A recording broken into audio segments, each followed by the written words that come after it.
오늘 소개시켜드릴 책은 위다의 플란더스의 개입니다.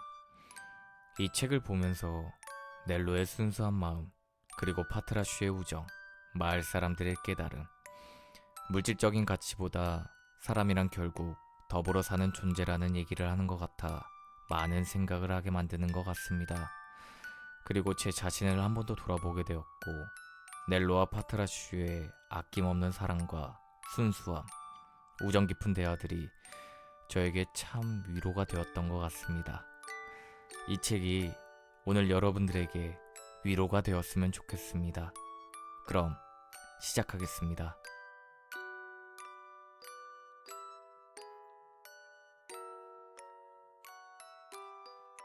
넬로와 파트라슈는 세상에 홀로 버려진 외톨이였습니다. 둘은 피를 나눈 형제보다 더 가깝게 지내는 사이였습니다. 넬로는 아르덴 출신의 아이였고 파트라슈는 플랜더스 품종의 커다란 개였습니다. 살아온 횟수로 치면 둘 다 같은 나이였지만 한쪽은 너무 어렸고 다른 한쪽은 너무 늙어 있었습니다. 넬로와 파트라슈는 모두 외톨이에다 가진 것도 없었기 때문에 어느 할아버지의 보살핌을 받으며 잠시도 떨어지지 않고 함께 살았습니다. 둘 사이를 끈끈하게 이어준 사연은 이렇습니다. 처음에는 서로 불쌍히 여기는 마음으로 시작되었지만 날이 갈수록 점점 그 마음이 깊어지고 몸이 자라는 동안 마음도 더욱 단단히 맺어져 서로 뗄 수가 없는 사이가 되어 마침내 깊이 사랑하게 된 것입니다.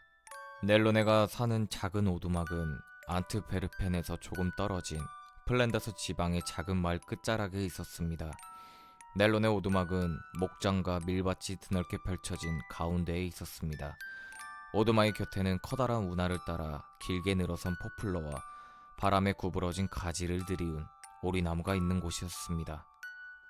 마을은 20채 남짓의 집과 농장으로 이루어져 있었습니다. 집집마다 연두색과 하늘색 문과 장밋빛 빨강이나 검정과 흰색 지붕에 햇볕을 받은 흰 벽이 눈처럼 빛나고 있었습니다. 마을 한가운데에는 이끼가 낀 비탈 위에 풍차가 서 있었습니다. 풍차는 사방이 밋밋한 그 지역을 대표하는 이정표였습니다.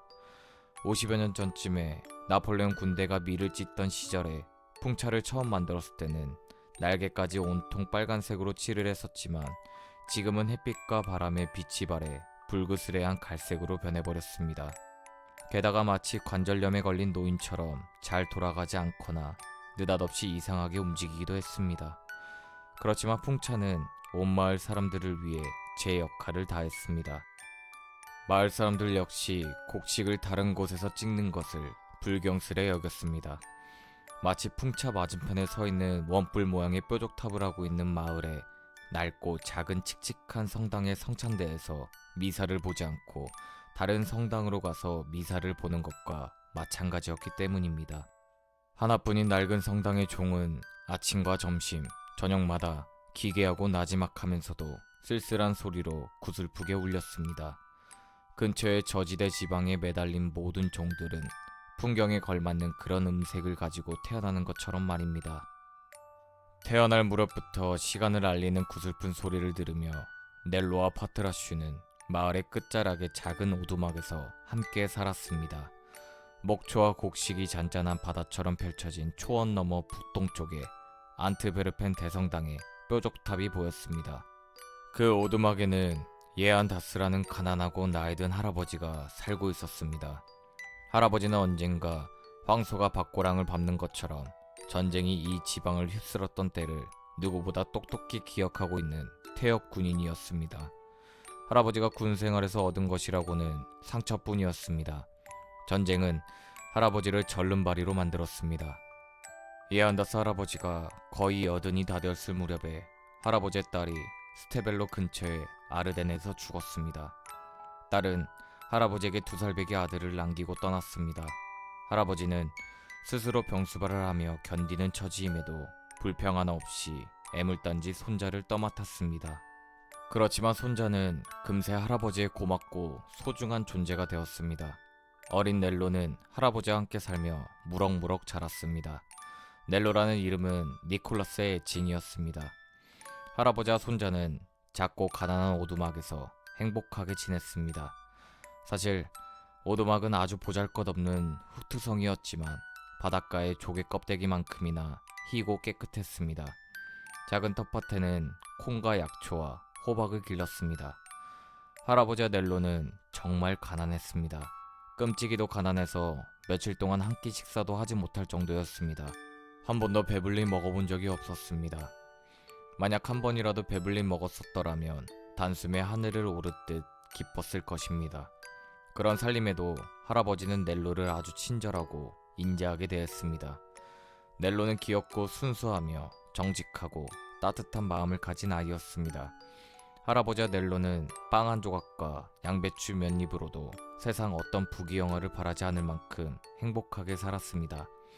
할아버지와 넬로에게 단 한 가지 바람이 있다면 그것은 파트라슈와 늘 함께 사는 것이었습니다. 만약 파트라슈가 없었더라면 넬로와 할아버지는 어떻게 살아갈 수 있었을까요?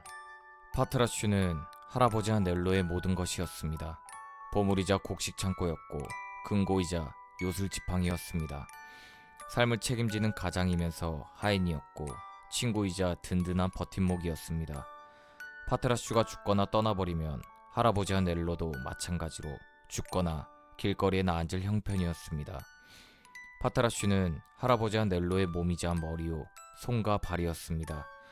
파트라슈는 이들의 생명과 영혼 그 자체였습니다. 예안다스 할아버지는 절름발이었고 넬로는 꼬마에 불과했습니다. 그런 그들에게 파트라슈가 있었습니다. 플란더스의 개들은 누런 털에 커다란 머리와 발, 늑대를 닮은 고추선 귀를 가지고 있었습니다.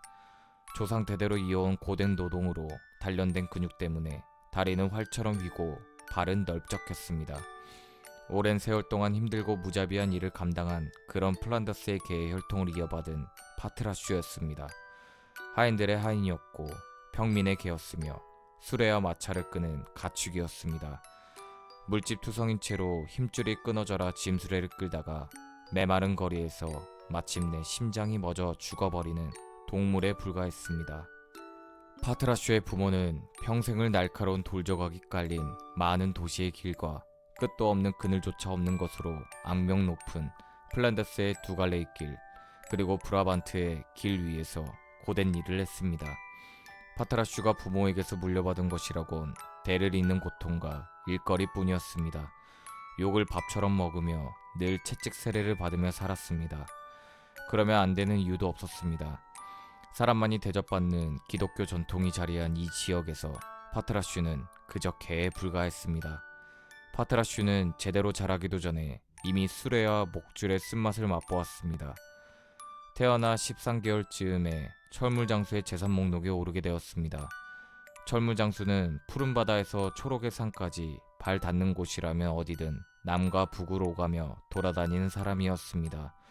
그는 파트라슈가 너무 어리다는 이유로 헐값에 팔아치우고 말았습니다. 새 주인은 주전뱅이의 폭군이었습니다.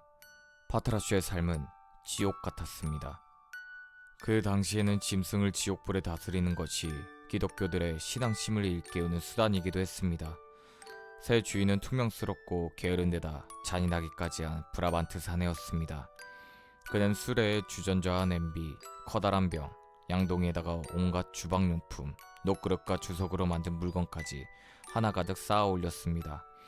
파트라슈가 한껏 짐이 실린 수레를 끄는 동안 주인은 곁에서 검정 파이프 담배를 물고 뚱뚱한 몸을 게으르게 움직이며 어슬렁어슬렁 걸었습니다. 그러면서 길가에 있는 술집이라면 죄다 들렀습니다. 불행인지 다행인지 파트라슈는 무척 강했습니다. 긴 세월 동안 파트라슈의 조상은 이런 참혹한 고통 속에서 낳고 태어나기를 반복해 무쇠 같은 혈통을 이루었기 때문입니다. 죽지 않고 버틸 수 있게 되었지만 무지막지한 짐덩이 아래에서 수레를 끄는 가엾은 신세가 되고 만 것입니다. 성실하게 일 잘하는 네발 동물인 플란더스의 개들에게 주는 보답이란 사정없이 휘둘러대는 채찍질, 배고픔, 목마름, 찬바람, 욕짓거리와 탈진이었습니다. 이렇게 저승을 넘나들며 2년의 세월이 지난 어느 날 파트라슈는 여느 때처럼 루벤스의 도시를 향해 길게 뻗은 먼지투성이의 고난의 찬길을 따라 걷고 있었습니다. 한여름이라 무척 더웠습니다. 수레는 쇠붙이와 도자기로 된 물건이 잔뜩 쌓여 아주 무거웠습니다. 사내는 파트라슈를 신경도 쓰지 않고 어슬렁어슬렁 걷고 있었습니다. 그러지 않았더라면 부들부들 떨고 있는 파트라슈의 허리를 사정없이 채찍으로 후려갈기고 있었을 것입니다.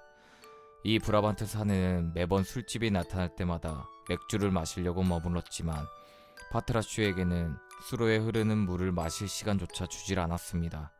그런 채로 혼자 떼야볕 아래에 찌는 듯한 길바닥에서 24시간 동안 아무것도 먹지 못하고 짐을 끌었습니다.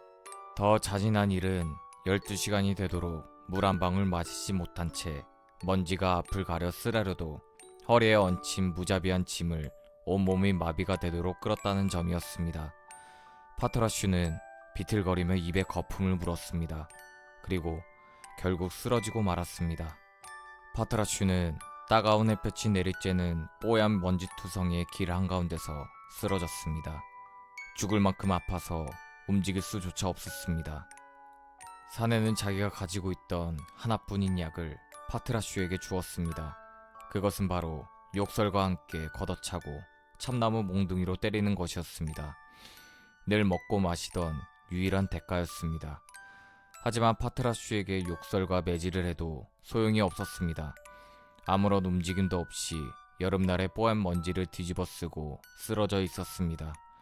얼마 동안 시간이 흐르고 나서 사내는 개의 옆구리를 걷어차고 저주를 퍼부어도 아무 소용이 없다는 걸 알고는 개가 정말 죽었거나 가죽을 벗겨 장갑이나 만들었을 만큼 영영 쓸모없는 몽둥이가 되었다고 생각했습니다.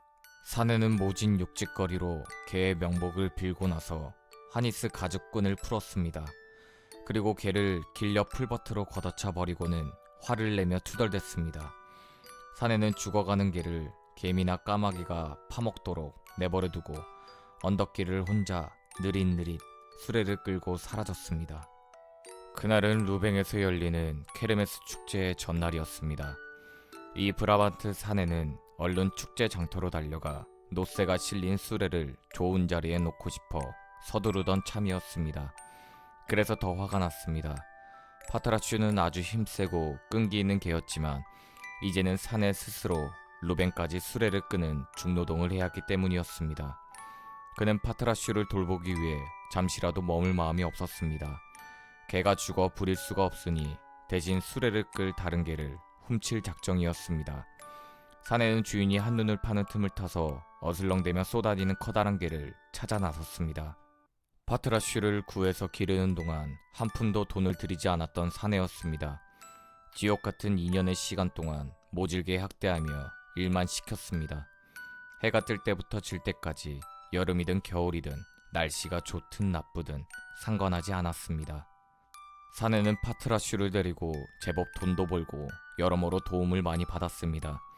그런데 사내는 인간으로 태어나서 슬기롭게도 새들이 시뻘겋게 살아있는 개의 두 눈을 쪼아댈지도 모르는데 마지막 숨을 몰아쉬고 있는 개를 더러운 하수구에 처박아 버리고 말았습니다. 개를 보살필 시간이면 루뱅에 가서 구걸하고 훔친 다음 먹고 마시고 춤추고 노래하며 즐길 수 있었기 때문입니다. 수레를 끌던 하찮은 개 한 마리 때문에 시간을 낭비하고 동전 한 줌까지 써가며 한바탕 즐길 수 있는 기회를 버릴 수는 없었습니다. 파트라슈는 풀이 길게 자란 하수구 곁에 버려진 채 누워 있었습니다. 그날은 길이 몹시 북적였습니다. 수백 명의 사람들이 루뱅의 축제를 즐기기 위해 걷거나 노새나 마차를 타고 수레를 끌며 발길을 재촉하고 있었기 때문입니다. 파트라슈를 흑기 쳐다보는 사람이 있었지만 대개는 쳐다보지도 않고 제 갈 길을 갔습니다. 그저 죽어가는 이름 모를 개일 뿐이었습니다. 브라반트에서는 흔한 일이었습니다. 아마 세상 어디서나 마찬가지일 겁니다. 몇 시간 후 축제를 즐기려는 사람들 틈에 작고 힘없이 구부정하게 생긴 할아버지가 절뚝이며 다가오고 있었습니다. 축제에 어울리는 차림새도 아니었습니다. 아주 남루한 차림의 할아버지가 들뜬 사람들과 흙먼지 사이를 느릿느릿 묵묵히 절뚝이며 걷고 있었습니다. 그러다 파트라슈를 보고는 잠시 멈춰서 살피더니 발걸음을 돌렸습니다. 하수구에 난 수풀을 헤치고 다가가 무릎을 꿇고 안타까운 눈빛으로 이리저리 다정하게 개를 살폈습니다. 할아버지 곁에는 발그레한 뺨에 금발머리와 검은 눈을 가진 어린아이가 서 있었습니다. 아이는 자기 가슴 높이만큼 자란 숲풀 사이로 아장아장 걸어오더니 제법 심각한 얼굴로 불쌍하고 커다랗지만 기척도 없는 개를 물끄러미 바라보았습니다. 그렇게 조그만 넬로와 커다란 파트라슈가 처음 만났습니다. 그날 예안다스 할아버지는 아주 힘겹게 아픈 개를 짊어지고 벌판 가운데에 돌로 지은 작은 오두막으로 돌아왔습니다. 할아버지와 넬로는 아픈 개를 정성껏 돌봤습니다. 오랫동안 열과 갈증과 탈진에 시달려 병이 난 것이었습니다. 시원한 그늘에서 편히 쉬며 보살핌을 받은 파트라슈는 기운을 되찾아 누렇고 억센 네 다리로 다시 비틀비틀 일어났습니다. 파트라슈는 몇 날 며칠 동안 아무 일도 못하고 기운 없이 알아누워 죽을 고비를 넘나들며 지냈습니다. 그동안 파트라슈는 거친 말을 듣거나 함부로 대하는 손길을 한 번도 느끼질 못했습니다. 대신 어린아이의 귀여운 속삭임과 부드럽게 돌보는 할아버지의 손길만 있었습니다. 파트라슈가 앉는 동안 외로운 할아버지와 작고 발랄한 넬로의 일이 늘었습니다. 파트라슈는 오두막 한 구석에 건초로 된 방석과 잠자리를 갖게 되었습니다. 할아버지와 넬로는 어둠 속에서 파트라슈가 여전히 살아있음을 알리는 숨소리에 귀를 기울였습니다. 파트라슈가 처음으로 제법 짖어보려고 힘도 없이 갈라지는 목소리를 냈을 때 할아버지와 넬로는 파트라슈의 병이 나은 걸 알고는 크게 웃었습니다. 너무 기뻐서 하마터면 둘 다 눈물을 흘릴 뻔했습니다. 넬로는 너무 기뻐 들꽃처럼 줄줄이 흉터가 난 파트라슈의 목을 끌어안고 빨갛게 여린 입술로 뽀뽀를 퍼부어댔습니다. 그렇게 파트라슈는 다시 듬직하게 크고 늠름한 모습으로 일어섰습니다. 늘 자비를 구해야만 했던 파트라슈의 두 눈은 할아버지와 넬로가 일을 시키려고 욕을 하거나 다그치는 매질도 없는 것을 보고 달콤한 충격을 받았습니다. 파트라슈는 가슴속으로 한없는 사랑을 느꼈습니다. 그 후로도 같이 사는 동안 단 한 번도 그 사랑에 대한 믿음이 깨진 적이 없었습니다. 파트라슈는 비록 개였지만 고맙게 생각했습니다. 깊고 부드럽고 진지한 갈색 눈으로 오래도록 넬로와 할아버지의 행동을 지켜보았습니다. 군인이었던 예안다스 할아버지는 성치 않은 다리 때문에 생계를 위해 조그만 수레로 적은 일밖에 할 수 없었습니다. 그래서 형편이 나은 이웃 사람들이 기르는 젖소의 우유를 통에 담은 다음 매일 농장에서부터 안트베르펜 사는 사람들에게 배달하는 일을 했습니다. 사실 사람들이 너그러워서 할아버지에게 일감을 준 것만은 아니었습니다. 마을 사람들이 우유를 제 시간에 잘 배달해줄 사람도 필요하고 집에 남아 화단과 솥대와 목장과 목초지도 돌볼 사람도 필요했기 때문이었습니다. 할아버지에게는 그 일조차 힘겨웠습니다. 83의 나이에 안트베르펜까지 가는 길은 꽤나 멀었습니다. 어느 날 파트라슈는 병이 나아서 목 주변에 꽃다발을 두른 것 같은 흉터를 한 채로 햇볕 아래에 누워있다가 우유통이 들락거리는 것을 보았습니다. 다음날 아침이 되자 파트라슈는 할아버지가 수레를 만지기도 전에 일어나 수레에 다가가 손잡이 중간에 자리를 잡고 앉았습니다. 그동안 베풀어준 음식을 먹은 대가로 일을 할 준비가 되었다는 뜻을 몸짓으로 분명히 보여주려고 했습니다. 할아버지는 이를 오래도록 거절했습니다. 개를 묶어 이를 부리는 창피하고 비열한 짓은 자연의 섭리가 아니라 생각했기 때문이었습니다. 파트라슈는 어쩔 도리가 없었습니다. 할아버지와 넬로가 수레를 내줄 생각이 없다는 것을 알고는 이빨로 수레를 끌어 보이려고도 했습니다. 결국 예안다스 할아버지는 두 손을 들었습니다. 파트라슈의 고마운 마음과 끈기에 굴복하고 말았습니다. 할아버지는 파트라슈에게 맞도록 수레를 고쳤습니다. 이렇게 해서 파트라슈는 그날 이후로 매일 아침이면 수레를 끌었습니다. 겨울이 되자 예안다스 할아버지는 루뱅의 축제날 하수구에서 죽어가던 개였던 파트라슈가 가져다준 은혜로운 축복에 감사했습니다. 할아버지는 너무 나이를 먹어서 나날이 약해지고 있었습니다. 성실하게 힘껏 거들어주는 파트라슈가 없었더라면 할아버지는 혼자서 우유통이 실린 수레를 끌고 눈보라 속에서 배달을 나서다가 진창에 깊이 바퀴가 빠져 알아 누울 게 뻔했기 때문입니다. 하지만 파트라슈에게 그런 일은 누워서 떡먹기처럼 쉬웠습니다. 무지막지한 짐을 억지로 끌게 하려고 한 발짝 디딜 때마다 책짓질로 다그쳤던 이전의 주인의 일에 비하면 그 일은 아무것도 아니었습니다.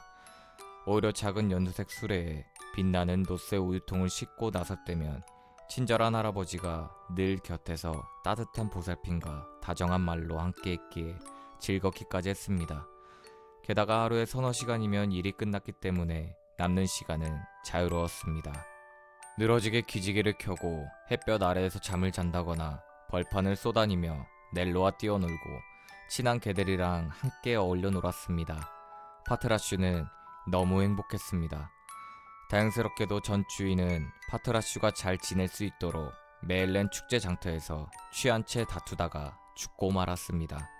그래서 파트라슈를 쫓아다니거나 근사한 새집까지 찾아와 행패를 부릴 사람은 없게 되었습니다. 몇 년이 지났습니다.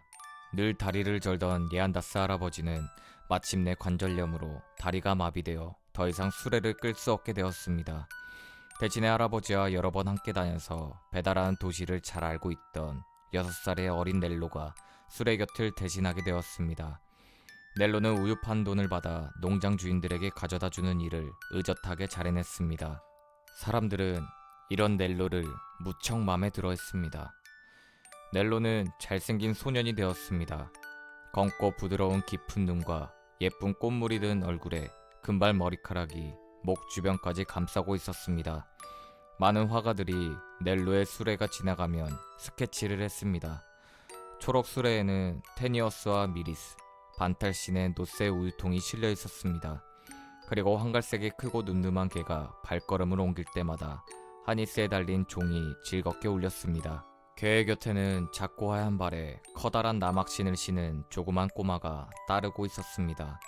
마치 루벤스의 그림에 나오는 작고 얌전한 아이처럼 부드럽고 깊은 순수하고 행복한 얼굴을 가진 그런 꼬마였습니다. 넬로와 파트라슈는 신나게 일을 잘했습니다. 여름이 오자 예안다스 할아버지는 다시 건강을 되찾았지만 일을 하지는 않았습니다. 대신에 문간에 앉아 햇볕을 쬐며 정원 쪽문으로 넬로와 파트라슈가 일하러 가는 모습을 지켜보았습니다. 그러다 잠깐 졸거나 꿈도 꾸고 기도를 하기도 했습니다. 그리고 세시를 알리는 시계의 종이 울리면 깨어나 넬로와 파트라슈가 돌아오기를 기다렸습니다. 집으로 돌아오면 파트라슈는 수레를 벗고 꼬리를 흔들며 기쁘게 짖었습니다.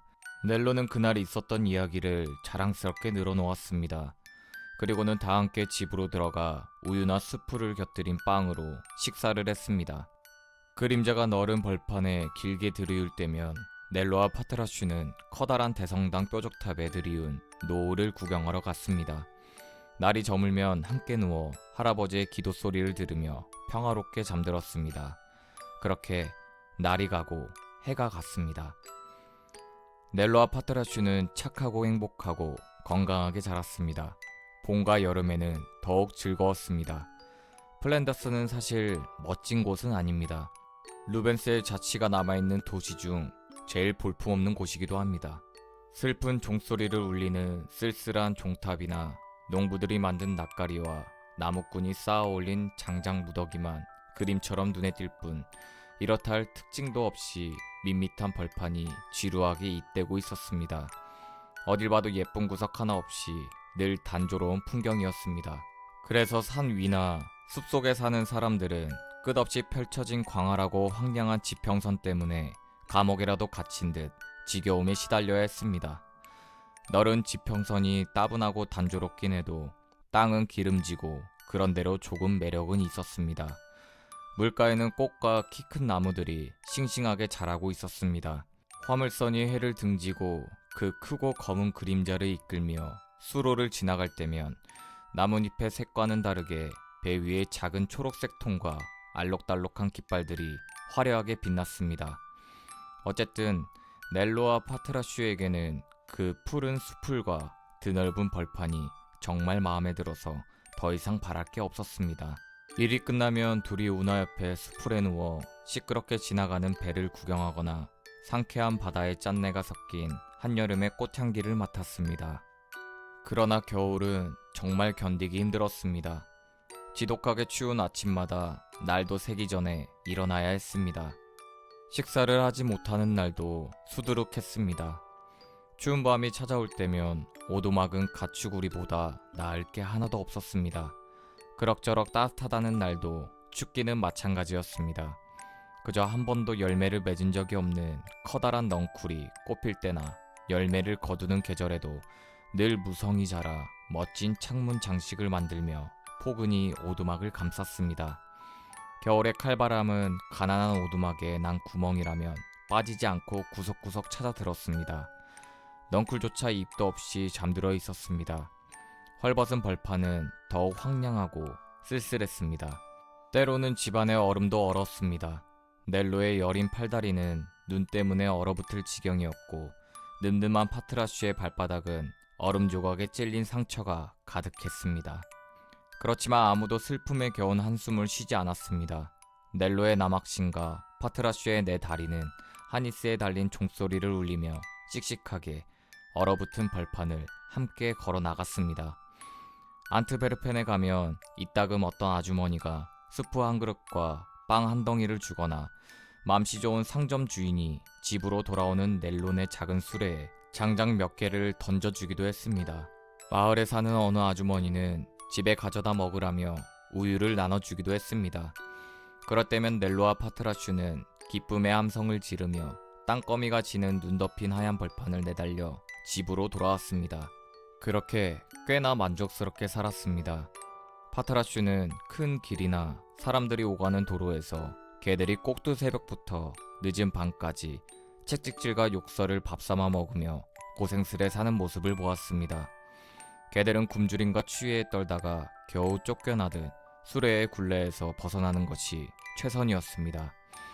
파트라슈는 자신의 처지에 몹시 감사했습니다. 때때로 밤에 누워있을 때면 배가 많이 고프기도 하고 여름에 떼아볕이나 겨울 새벽에 매서운 칼바람을 맞으며 일을 하거나 날카로운 도로바닥에 여린 발바닥이 찢겨 상처가 나기도 했지만 이것이 이 세상에서 받을 수 있는 제일 만족스럽고 친절한 대접이라 생각했습니다. 매일 일을 하지만 사랑스러운 눈길로 바라보는 사람들이 있었기에 즐겁고 만족스러웠습니다. 파트라슈는 그것으로 충분했습니다. 그런 파트라슈에게 걱정거리가 하나 있었습니다. 모두 잘 알다시피 안트베르펜은 갈고리처럼 구부러진 터전 위에 골목마다 돌로 된 오랜 건축물로 가득 차 있는 웅장한 중세풍의 도시입니다. 종소리가 울려 퍼지는 강가에 늘어선 항구와 선술집은 늘 사람들로 북적였습니다. 집들의 아치형 문간으로 노랫소리가 끊임없이 흘러나왔습니다. 그 더럽고 소란스럽고 볼썽 사나운 사람과 장사꾼들이 판치는 곳에 과거의 위대한 영광이 조용히 눈 감고 있었습니다. 사람들 위로 온종일 구름이 흘러가고 새들이 하늘을 맴돌며 바람이 한숨을 몰아쉬는 동안 그들의 발 아래에는 루벤스가 잠들어 있었습니다. 거장의 위대함은 아직도 안트베르펜에 서려 있었습니다. 좁은 모퉁이를 돌아들면 어디나 그의 성스러운 아름다움이 깃들어 있습니다. 그로 인해 보잘것없는 많은 것들이 거룩하게 보입니다.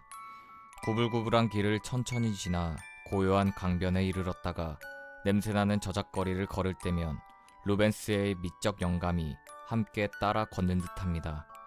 그의 놀라운 아름다움을 지닌 상상력이 우리에게 스며들며 한때는 그의 발자국을 느끼고 그림자를 품었던 돌들이 되살아나 생생한 목소리로 거장에 대해 이야기하는 것 같습니다. 루벤스가 잠든 이 도시는 여전히 그를 통해 살아있음을 증명하고 있습니다. 크고 흰 무덤이 있는 곳은 고요했습니다. 오르간 소리가 울려 퍼질 때나 성가대가 하늘의 여왕이나 주여 불쌍히 여기소서를 소리 높여 부를 때를 제외하고는 너무 고요했습니다. 그가 태어난 곳의 중심지라 할 수 있는 성 자크 성당에 안치된 깨끗한 대리석 무덤은 어느 예술가의 무덤보다 컸습니다. 루벤스가 없는 안트베르펜은 어떻습니까? 부둣가 장사치들만 눈독을 들이는 더럽고 음산하면서도 시끌벅적한 시장 바닥일 뿐입니다. 루벤스가 있었기에 세상에 그 이름과 땅이 경건히 알려지고 예술의 신이 빛을 영접한 베드레헴이 되고 예술의 신이 잠든 골고다 언덕이 된 것입니다. 오, 세상 사람들이여, 그대들의 위대한 인물을 소중한 보석처럼 여기십시오. 미래의 사람들은 그들을 통해 당신의 민족을 기억할 것입니다. 플란더스의 후손들은 이렇게 유명세를 타게 되었습니다.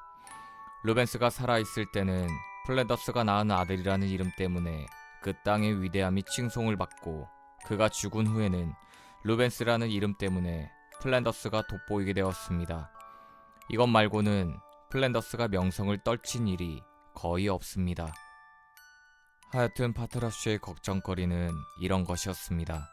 닥지닥지 붙은 지붕들 위에 돌로 높이 쌓아 세운 우수에 찬 대성당의 어둑한 문으로 어린 넬로가 수없이 드나드는 동안 파트라슈는 길가에 앉아 사랑하는 단짝 친구를 홀리는 정체가 도대체 무엇인지 수도 없이 상상해 보았습니다.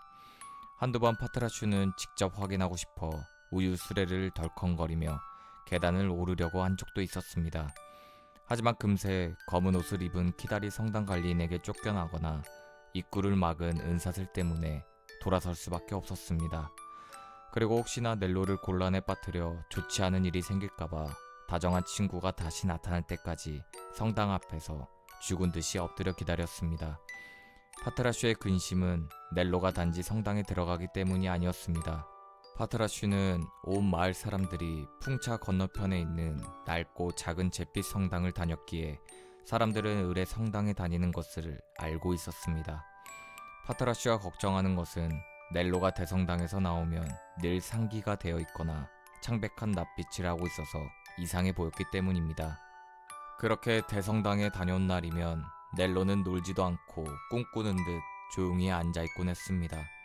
그저 슬픈 모습으로 고요히 운하길 너머에 걸린 노을을 하염없이 바라보기만 했습니다. 도대체 무엇 때문인지 파트라슈는 궁금했습니다. 파트라슈는 어린아이가 그토록 슬퍼하는 게 보기 좋지도 않고 좋은 일도 아니라고 생각했습니다. 그래서 벙어리 냉가슴 앓듯 할 수만 있다면 넬로를 데리고 화창한 벌판이나 북적이는 시장에 가려고 애썼습니다. 하지만 넬로는 대성당에만 가려고 했습니다. 그러면 파트라슈는 쿠엔틴 마시스 문의 새 담장 옆 돌바닥에 홀로 남겨진 채 기지개를 켜며 하품과 한숨을 쉬다가 낑낑거리기도 하며 하염없이 기다렸습니다. 넬로는 성당 관람 시간이 끝나서 문 밖으로 쫓겨나면 파트라슈의 목을 끌어안고 커다란 황갈색 이마에 키스를 하며 언제나 같은 말로 속삭였습니다. 그걸 볼 수만 있다면 얼마나 좋겠니, 파트라슈. 단 한 번만이라도. 파트라슈는 무엇을 이야기하는지 큰 눈을 휘둥그레 뜨고 안타깝게 쳐다보았습니다. 어느 날 성당 관리인이 문을 살짝 열어둔 채 자리를 비운 틈을 타서 대성당에 슬쩍 들어가 넬로를 만났습니다. 그리고 보았습니다. 그것은 성가대 자리 양쪽에 가려진 커다란 그림 2개였습니다. 넬로는 넋이 나간 표정으로 단상에 있는 성모 승천 그림 앞에 무릎을 꿇고 앉아 있었습니다. 파트라슈의 기척을 느끼고 몸을 일으켜 부드럽게 밖으로 파트라슈를 이끄는 넬로의 얼굴은 온통 눈물 범벅이었습니다. 가려진 그림 앞을 지나며 넬로는 파트라슈에게 속삭였습니다. 가난해서 돈을 내지 않는다고 그림을 못 보게 하는 건 너무 잔인한 일이야, 파트라슈. 분명히 그분도 그림을 그릴 때 가난한 사람들에게 그림을 못 보게 하지는 않았을 거야. 언제든 원하면 매일이라도 찾아와 그림을 볼 수 있도록 했을 거야. 분명히 그랬을 거야. 그런데 아름다운 그림들을 깜깜한 곳에 꽁꽁 감추다니. 부자들이 돈을 내기 전에는 그림을 바라보는 사랑스러운 눈길도 불빛에 빛나는 아름다운 모습도 뽐낼 수 없도록 만들어져 버렸어. 저 그림들을 단 한 번만이라도 볼 수 있다면 난 죽어도 좋아. 넬로는 그림을 볼 수 없었습니다. 파트라슈도 넬로를 도울 수는 없었습니다. 십자가의 오르심과 십자가의 내리심을 보는 영광의 대가로 성당에서 애누리 없이 요구하는 은하를 구하는 일이란 넬로네에게는 성당의 뾰족탑에 오르는 일만큼 터무니없는 일이었습니다. 넬로네 가족은 동전 한 푼 남는 경우가 없었습니다. 그 동전이라도 있다면 불 지필 장작 몇 개를 사거나 멀건 고깃국을 조금이라도 먹기 위해 썼을 것입니다. 그것이 넬로네가 할 수 있는 전부였습니다. 그래서 넬로는 늘 장막에 가려진 루벤스의 위대한 2 작품을 보고 싶은 열망에 마음이 아프기만 했습니다. 어린 넬로의 마음은 그림을 배우고 싶은 참을 수 없는 열망으로 가득했습니다. 동도 트지 않는 이른 새벽, 사람들이 깨기도 전에 일을 하러 오랜 역사를 가진 도시를 지나갈 때면 넬로는 그저 우유 배달을 위해 집집마다 커다란 개를 데리고 다니는 영락없는 시골뜨기 소년으로 보였습니다. 넬로는 춥고 배고팠습니다. 남학신을 신던 발엔 양말도 신지 못했습니다. 겨울바람이 넬로의 머리카락을 헝클고 낡고 얇은 옷을 들추어댔습니다. 그러나 대성당에서 유일하게 볼 수 있게 허락된 성모 순천 그림 속에 성모님의 맑고 아름다운 얼굴과 어깨를 덮은 금발의 곱슬머리, 이마에 영원히 내려비치는 태양을 감상하는 것만으로도 더 없는 기쁨을 맛보았습니다. 넬로는 가난 속에서 자라면서 운명의 장난에 휘말려 글도 배우지 못하고 돌보는 사람조차 없는 채로 천재라 부르는 축복이자 저주의 재능을 지니고 태어난 것입니다. 다른 사람들은 그런 사실을 몰랐습니다. 넬로 스스로도 너무 어린 나머지 깨닫지 못했습니다. 아무도 몰랐습니다. 오직 파트라슈만이 알고 있었습니다. 넬로와 파트라슈는 늘 함께 지냈습니다. 그래서 파트라슈는 넬로가 돌 위에 분필로 그림을 그리면 모든 그림이 생생하게 살아 숨쉬는 것을 보았습니다. 파트라슈는 넬로가 작은 건초 잠자리에서 남몰래 속삭이며 위대한 예술가의 혼령을 향해 애처로운 기도를 올리는 소리도 들었습니다. 파트라슈는 붉게 물든 새벽 하늘과 불타오르는 석양에 비친 넬로의 얼굴에 들이운 그늘진 눈빛을 지켜보았습니다. 파트라슈는 수없이 많은 나날 동안 넬로의 맑은 두 눈에서 뭐라 말할 수 없는 아픔과 기쁨이 섞인 눈물이 떨어져 자신의 누렇고 주름진 이마에 뜨겁게 와닿는 것을 느꼈습니다. 넬로야, 네가 커서 이 오두막과 작은 텃밭의 주인이 되어 네 일을 하며 이웃 사람들에게 날이라고 불린다면 나는 죽어도 여한이 없겠구나. 할아버지는 종종 잠자리에 들 때면 이렇게 말했습니다. 플랜더스 같은 시골에서는 작은 땅덩이라도 지니고 날이나 주인님이라고 불리는 것이 가장 성공한 삶이었기 때문입니다. 할아버지는 젊은 시절에 한때는 군인으로 세상 곳곳을 누비고 다녔지만 빈털터리로 돌아오고 말았습니다. 그렇게 나이를 먹은 할아버지는 한자리에서 소박하게 살다 죽는 게 제일 팔자 편한 삶이라고 생각했습니다. 그래서 사랑하는 손자가 그렇게 살기를 바랬습니다. 하지만 넬로는 아무 대답도 하지 않았습니다. 오래전 루벤스와 요르단스, 바나크 형제를 비롯한 위대한 혈통을 낳고 비교적 가까운 시기에는 디종의 옛 성벽을 갈던 매증악이 있는 아르덴 초원지대에서 활동하며 파트로클로스를 그린 위대한 화가 자크 루이 다비스를 낳은 전기가 넬로에게도 이어진 것입니다. 그들의 천재성이 너무 익숙하다 보니 우리는 그 거룩함을 깨닫지 못합니다.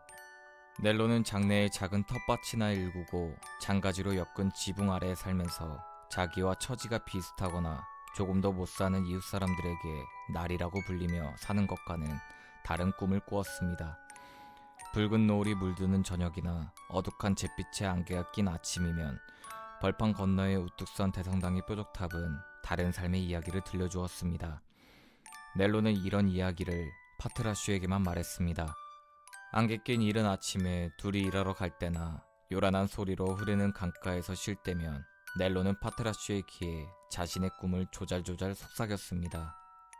이런 꿈은 말로 표현하기가 어려워 누군가가 공감하기에 오랜 시간이 걸리기 마련입니다. 넬론의 가족은 아주 힘겹게 살아왔고 가난한 할아버지 역시 몸져 누우며 곤란을 겪고 있었습니다. 게다가 젊은 시절의 할아버지는 안트베르펜의 거리를 걸을 때마다 사람들이 동전 몇 푼어치의 흑맥주를 마시는 술집벽에 빨강과 파랑으로 발라놓은 그림 따위를 성모라 부른다고 여기곤 했습니다.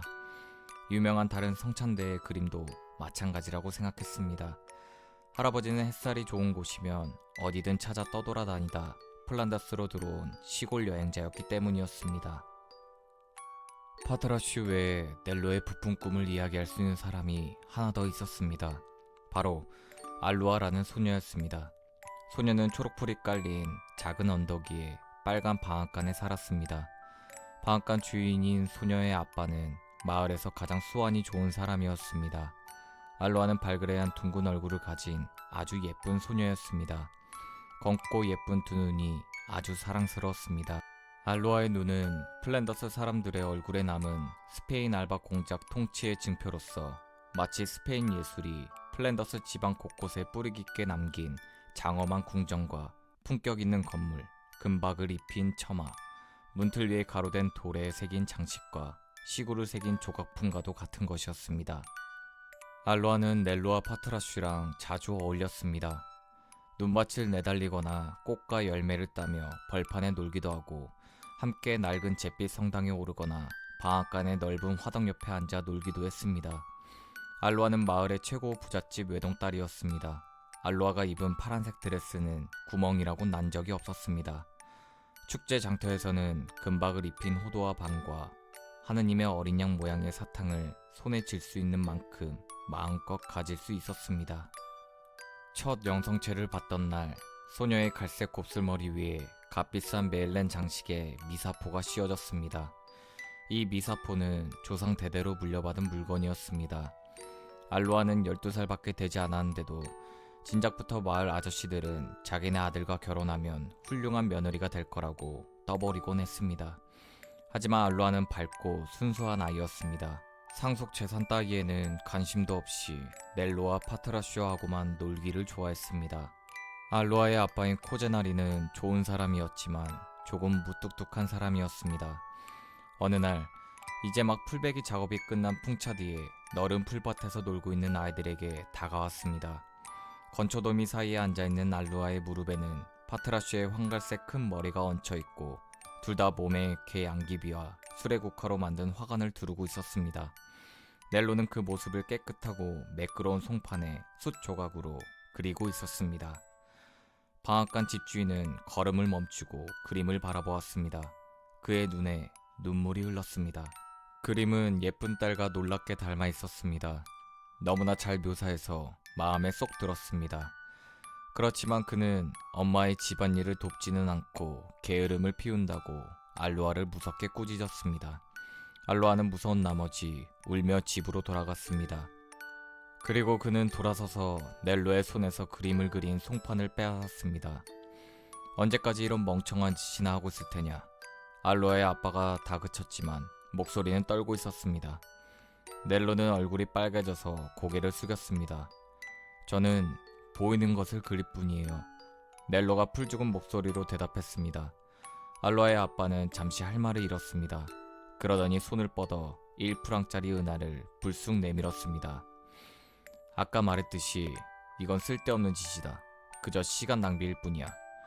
뭐 그렇긴 하지만 그림이 알로아를 쏙 빼닮았으니 애엄마가 좋아하겠구나. 그림은 내가 가질 테니 이 은하를 바꿔라. 넬로는 빨개진 얼굴이 진정되자 머리를 들고 손을 뒤로 감추며 또렷이 말했습니다.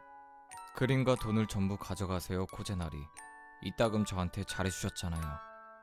넬로는 파트라슈를 데리고 벌판을 가로질러 걸어갔습니다. 저 돈이면 성당 그림을 볼 수 있을 텐데. 넬로는 파트라슈에게 속삭였습니다.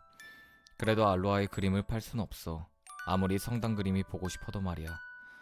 알로아의 아빠는 무거운 마음으로 방앗간 집으로 돌아왔습니다. 그 녀석을 더 이상 알로아와 어울리게 해선 안 돼. 그날 저녁 알로아의 아빠는 아내에게 말했습니다. 안 좋은 일이 생길지도 몰라. 그 녀석은 15살이고 알로아는 12살이야. 녀석은 제법 잘생긴 데다 훤칠하다고. 게다가 성실하고 착하기까지 하잖아요.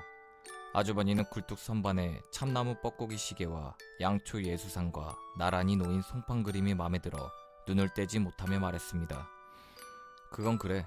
아니라고 할 순 없지.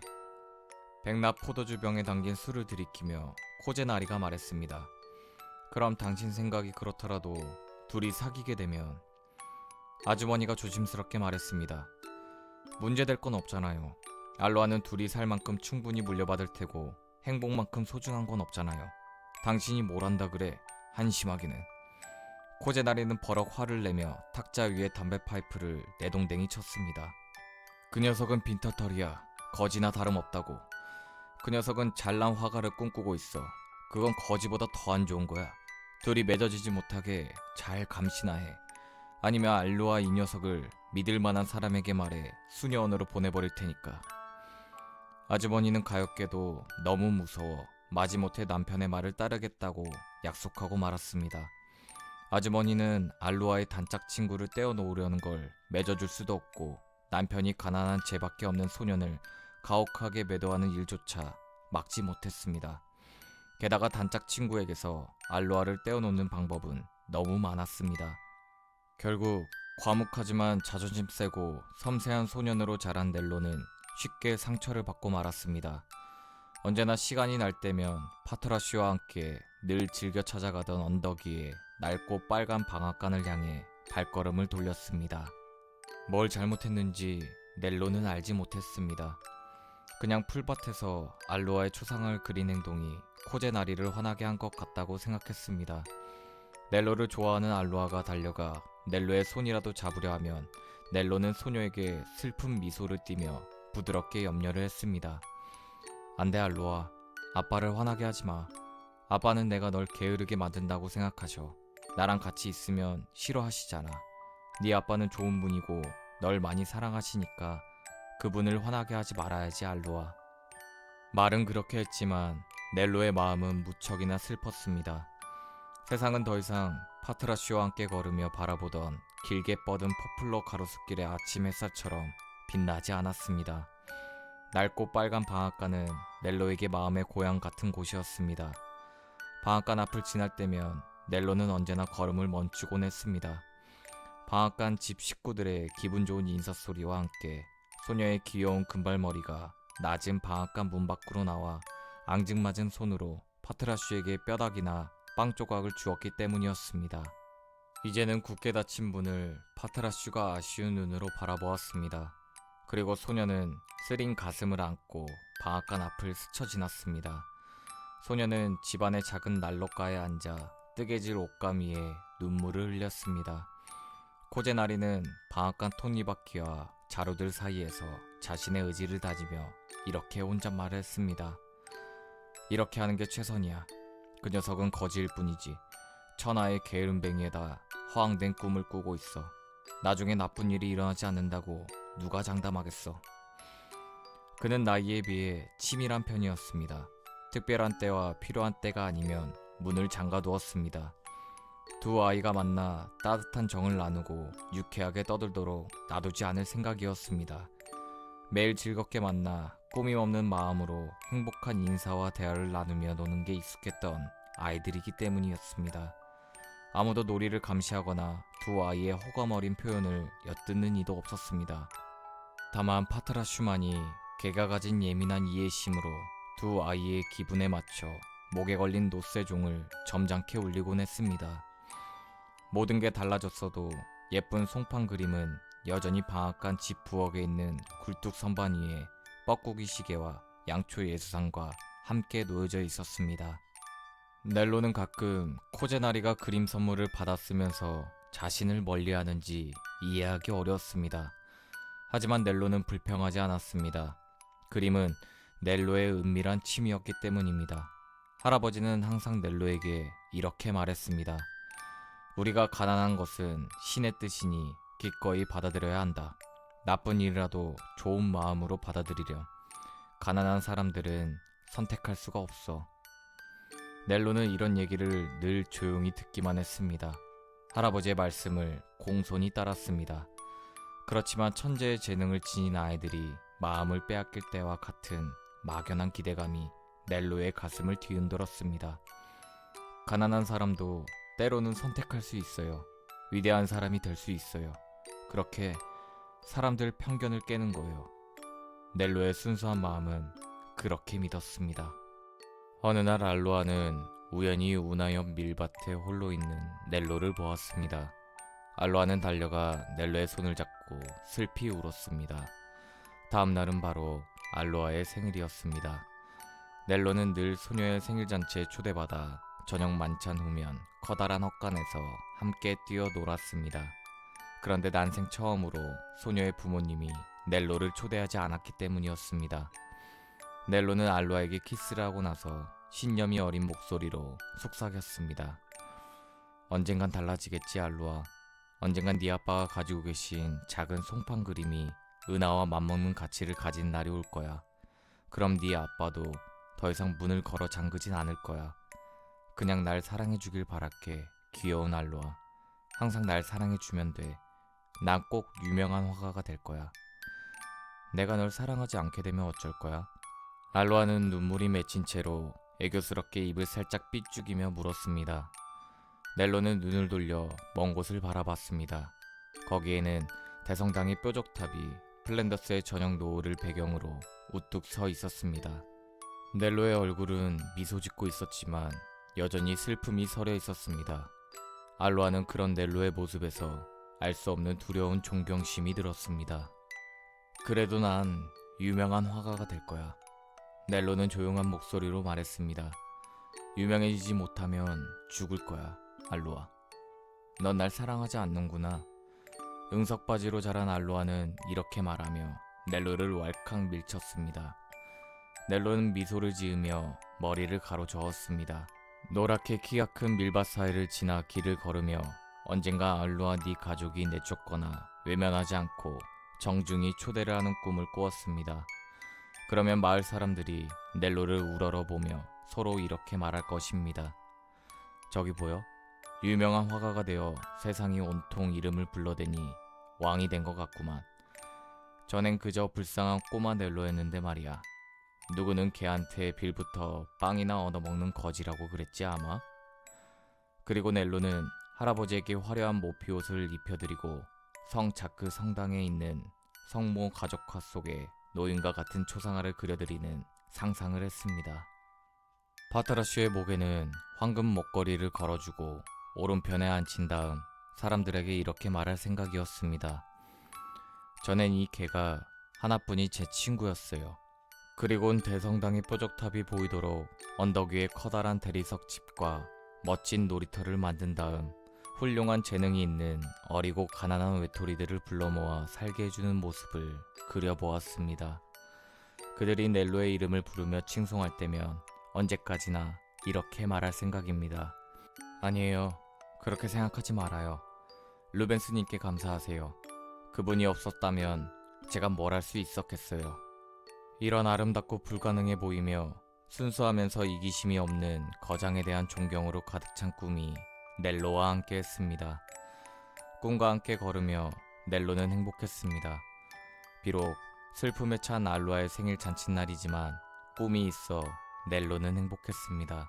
넬로와 파트라슈가 작고 어두운 오두막으로 돌아와 거운방으로 식사를 했습니다.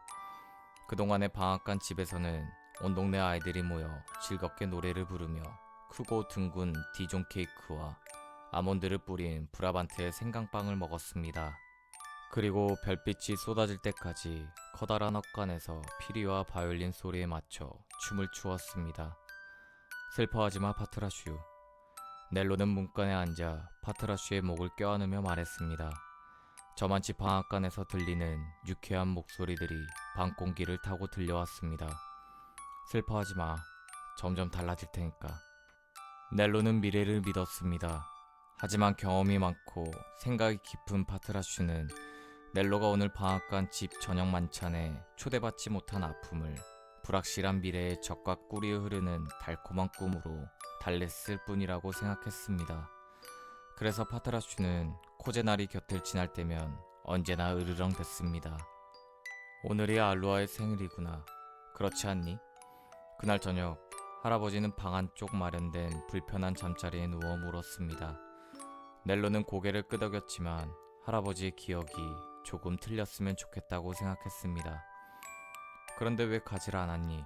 해마다 빠진 적이 없잖니 넬로야. 할아버지가 물었습니다.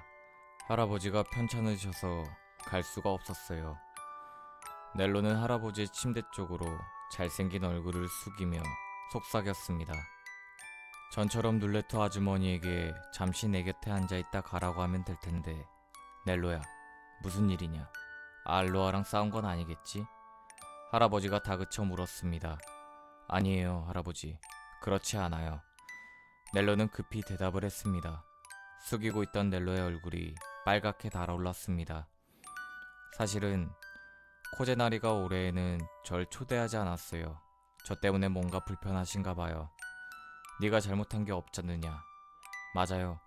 잘못한 게 없어요. 그저 송판에 알로아의 초상화를 그렸을 뿐이에요. 아, 할아버지는 더 이상 말을 잇지 못했습니다. 할아버지는 넬로의 순진한 대답을 듣고 어떤 일이 벌어졌는지 짐작할 수 있었습니다. 할아버지는 바람벽 오두막 한 귀퉁이에 건초로 만든 잠자리에서 병과 싸우고 있었지만 세상사 이치조차 모두 잊은 건 아니었습니다. 할아버지는 넬로의 금발머리를 부드러운 손길로 다정히 가슴에 안았습니다. 네가 너무 가진 게 없구나, 아가야. 할아버지는 평소보다 더욱 떨리고 목소리는 흔들렸습니다. 너무 가난하구나. 네가 견뎌내기 힘든 일이야. 아니에요. 전 부자예요. 넬로가 속삭였습니다. 넬로의 순수한 마음은 정말 그렇게 믿고 있었습니다. 세상의 어떤 힘센 왕보다도 더 힘이 센 불멸의 힘을 지닌 부자라고 생각했습니다. 넬로는 문간을 서성이며 고요하게 내려앉은 가을 밤하늘의 별놀이와 키 큰 포플러 나무가 바람에 일렁이는 모습을 지켜보았습니다. 밝게 켜진 방앗간 집 창문 너머로 여전히 피리 소리가 들렸습니다. 넬로는 아직 어렸기에 눈물이 두 볼을 타고 흘렀습니다. 하지만 미소를 지으며 다짐했습니다. 미래가 있잖아. 넬로는 사방이 고요한 어둠에 잠길 때까지 그대로 서 있었습니다. 그런 후에야 파트라슈와 함께 나란히 길고 깊은 잠에 빠졌습니다. 파트라슈만이 아는 넬로의 비밀이 생겼습니다. 오두막에는 넬로만이 드나들 수 있는 작은 헛간이 딸려 있었는데 허름에도 북쪽에서 맑고 환한 빛이 들었습니다. 거기에서 넬로는 나뭇가지로 얼기설기 만든 이젤을 놓고 그림을 그렸습니다. 머릿속에 품었던 수많은 상상들 중에 하나를 골라 커다랗게 펼쳐진 잿빛 종이에 바다 위에 모양을 입혔습니다. 가르쳐주는 사람도 없었고 물감을 살 돈도 없었습니다. 넬로는 헛간에 놓인 하찮은 그림 도구 몇 개를 구하려고 몇 날을 굶어야만 했습니다. 게다가 자신이 본 광경을 그림으로 표현하는데 그저 검정색과 흰색만 사용할 뿐이었습니다. 그토록 소중히 분필로 그린 그림이 쓰러진 나무에 걸터앉은 노인이었습니다. 그것이 그림의 전부였습니다. 넬로는 저녁 무렵이면 나무꾼 미셸 할아버지가 그렇게 앉아있는 것을 자주 보았습니다. 넬로에게 그림의 윤곽을 잡는 법이나 원근법이나 해부학, 명암을 표현하는 방법을 가르쳐준 선생님이 한 번도 없었지만 넬로는 미셸 할아버지가 가진 근심과 나이든 노인의 슬픔, 묵묵히 고통을 견딘 세월과 주름살, 고된 일에 찌든 모습을 있는 그대로 고스란히 표현했습니다. 그렇게 어둠이 내리는 저녁을 배경으로 죽은 나무에 걸터앉아 홀로 생각에 빠진 늙고 외로운 그림자를 한 편의 시와 같이 생명을 불어넣었습니다. 어찌 보면 분명히 서툰 구석도 있었습니다만 넬로는 사람의 참된 모습을 있는 그대로 제대로 된 그림으로써 무척이나 슬픈 광경을 아름답게 표현해냈습니다. 파트라슈는 매일 일이 끝나면 오랜 시간 동안 조용히 엎드려 조금씩 완성되어가는 그림을 지켜보았습니다. 파트라슈는 넬로가 부질없고 무모할지도 모르지만 마음속에 깊이 새긴 꿈이 있다는 걸 알고 있었습니다. 그것은 바로 이 소중한 그림을 1년에 한 번씩 200프랑의 상금을 걸고 열리는 안트베르펜의 그림 대회에 보내는 것이었습니다. 이 대회는 배우든 못 배우든 상관없이 재능이 있는 18살 미만의 젊은이라면 누구든 참가할 수 있었습니다. 대회에 참가하는 젊은이는 분필이나 연필로 그린 작품만을 출품할 수 있었습니다. 그러면 루벤스의 도시에서 가장 유명한 3명의 미술가가 심사를 통해 우수작을 뽑았습니다. 넬로는 봄, 여름, 가을 내내 이 소중한 그림에 매달렸습니다. 혹시라도 당선이라도 된다면 여태껏 열렬히 동경했지만 도무지 알 수 없었던 미술에 대한 궁금증과 홀로 서기에 한 발짝 다가설 수 있는 자리를 마련할 수 있었기 때문이었습니다. 넬로는 속내를 털어놓을 사람이 없었습니다. 할아버지는 이해하지 못했고 알로아는 만날 수가 없었습니다. 오직 파트라슈에게만 모든 것을 털어놓을 수 있었습니다. 넬로는 파트라슈에게 속삭였습니다. 루벤스님이 기회를 줄 거야. 그분이 듣고 계신다면 그러실 거라고 믿어. 파트라슈도 그렇게 생각했습니다. 루벤스는 개를 너무나 사랑해서 사실 그대로 섬세하게 표현하지 못한 적이 없었습니다. 그리고 파트라슈가 잘 알고 있는 것처럼 개를 사랑하는 사람이라면 늘 정이 많기 마련이었습니다. 그림 그리기는 12월 초까지 이어졌습니다. 마감은 24일에 있을 예정이었습니다. 우승하는 사람이 크리스마스에 많은 사람과 기쁨을 함께 할 수 있도록 말입니다. 지독하게 추운 겨울 저녁 무렵 넬로는 희망으로 들뜨고 막연한 두려움과 요동치는 마음으로 소중한 그림을 조그만 초록색 우유 수레에 실었습니다. 그리고 파트라슈와 함께 마을로 향해 관청문 앞에 정해진 대로 놓고 왔습니다. 부질없는 짓일지도 몰라. 장담할 수 없는 일이잖아. 넬로는 소심한 마음에 의기소침한 생각을 했습니다. 그림을 두고 돌아서니 가난하고 보잘것없는 꼬마가 겨우 제 이름만 아는 주제에 늘 우러러 볼 수밖에 없는 위대한 화가나 진짜 화가들이나 그리는 그림을 그리려는 꿈을 꾼다는 게 너무 무모하고 헛되고 바보같이 여겨졌습니다. 하지만 대성당을 지날 무렵 위험에 찬 루벤스의 모습이 안개에 휩싸인 어둠 속에서 희미하지만 장엄한 모습을 드러내는 것 같은 환상을 느끼고 용기를 얻었습니다. 루벤스는 입가에 미소를 머금고 넬로에게 속삭이는 것 같았습니다. 그렇지 않아. 용기를 가지렴. 내 이름을 여태껏 안트베르펜에 아로새길 수 있었던 비결은 소심한 마음과 알 수 없는 두려움 때문이 아니야. 넬로는 추운 밤을 달려 집에서 편히 쉴 수 있었습니다. 최선을 다했으니 나머지는 신의 뜻에 따르면 된다고 생각했습니다. 넬로에게는 버드나무와 퍼플러 나무가 늘어선 조그만 잿빛 성당에서 배운 대로 순수하고 의심하지 않는 믿음이 있었습니다. 그해 겨울은 일찍부터 아주 추웠습니다.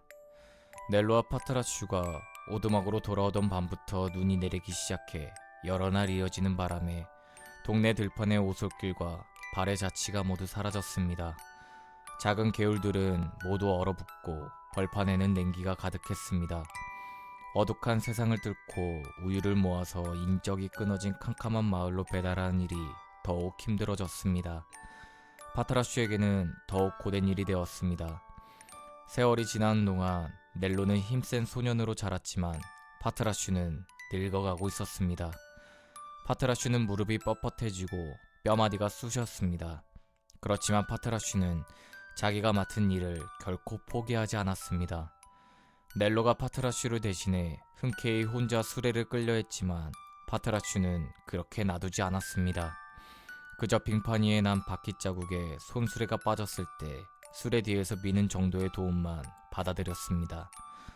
파트라슈는 평생 수레끈에 매여 살았지만 그 일을 자랑스럽게 여겼습니다. 파트라슈는 눈밭이나 거친 길 때문에 혹은 다리의 관절통 때문에 몹시 괴로울 때도 있었습니다. 그러나 단단히 심호흡을 하고 힘센 목에 힘을 넣어 천천히 인내하며 앞으로 발을 내딛었습니다. 집에서 쉬렴 파트라슈. 넌 쉬어야 해. 수레 끄는 일은 나 혼자 할 수 있어. 아침이면 넬로가 수없이 말렸습니다.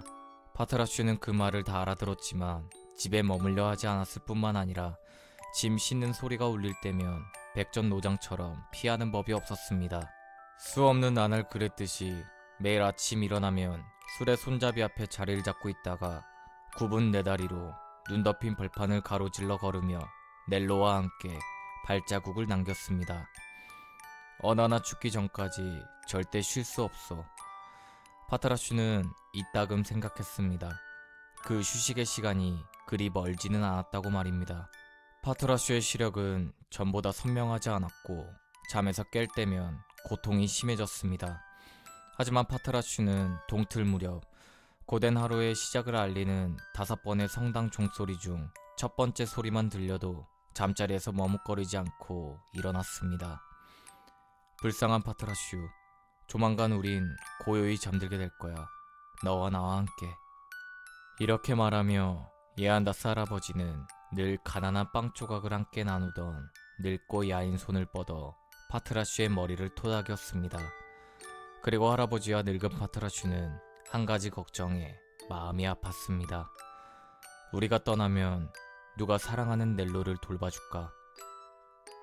어느 날 오후 플란더스 벌판을 뒤덮은 대리석처럼 단단하고 매끄러운 눈밭을 건너 안트베르펜에서 집으로 돌아오는 길에 넬로와 파트라슈는 탬버린을 치는 작고 예쁜 인형을 발견했습니다. 온통 보라색과 금빛으로 치장이 된 15cm 정도의 인형이었습니다. 운명의 여신이 고귀한 운명의 사람을 실어에 던져버린 듯 흠도 별로 없이 길가에 떨어져 있었습니다. 아주 예쁜 인형이었습니다. 넬로는 주인을 찾아주려 했었지만 찾지 못했습니다. 넬로는 알루아가 기뻐할 만한 인형이라 생각이 들었습니다. 방앗간에 도착했을 때 밤은 깊어 고요했습니다. 넬로는 알루아가 있는 방에 작은 창문이 어디인지 알고 있었습니다. 길에서 주운 예쁜 장난감을 준다고 해서 무슨 일이 생기지는 않을 거야. 넬로는 생각했습니다. 둘은 오래도록 소꿉친구로 지내온 사이였습니다. 알루아의 창문 아래에는 경사진 지붕이 있는 헛간이 있었습니다. 넬로는 지붕을 올라 희미한 불이 비치는 방의 창문을 조심스레 두드렸습니다. 알루아는 놀란 얼굴로 창을 열고 바라보았습니다. 넬로는 알루아의 손에 탬버린 인형을 쥐어주었습니다. 알루아, 눈길에서 발견한 인형이야. 받아. 넬로가 속삭였습니다. 어서 받아. 너에게 신의 은총이 함께하기를 빌게. 넬로는 알루아가 고맙다는 말도 하기 전에 헛간 지붕을 미끄러져 내려와 어둠 속으로 급히 사라졌습니다. 그날 밤 방앗간에 불이 났습니다. 바깥 창고와 그 안에 있던 많은 곡식이 불에 타고 말았습니다. 하지만 방앗간과 사람이 사는 집은 멀쩡했습니다. 마을 사람들이 모두 나와 끔찍한 현장을 지켜보고 안트베르펜에서는 소방차가 눈길을 뚫고 급히 달려왔습니다. 사실 방앗간 주인은 보험을 들어놨기에 잃은 것이 없었습니다. 그렇지만 그는 몹시 화를 내며 화재는 우연한 일이 아니라 누군가 앙심을 품고 저지른 일이라고 떠버렸습니다. 넬로는 잠에서 깨자마자 돕기 위해 불이 난 곳으로 달려갔습니다. 코제나리는 화를 내며 넬로를 한쪽으로 밀어붙였습니다. 네 녀석이 어두워진 후에 이 근처를 쏘다녔지. 그는 거칠게 말을 이었습니다.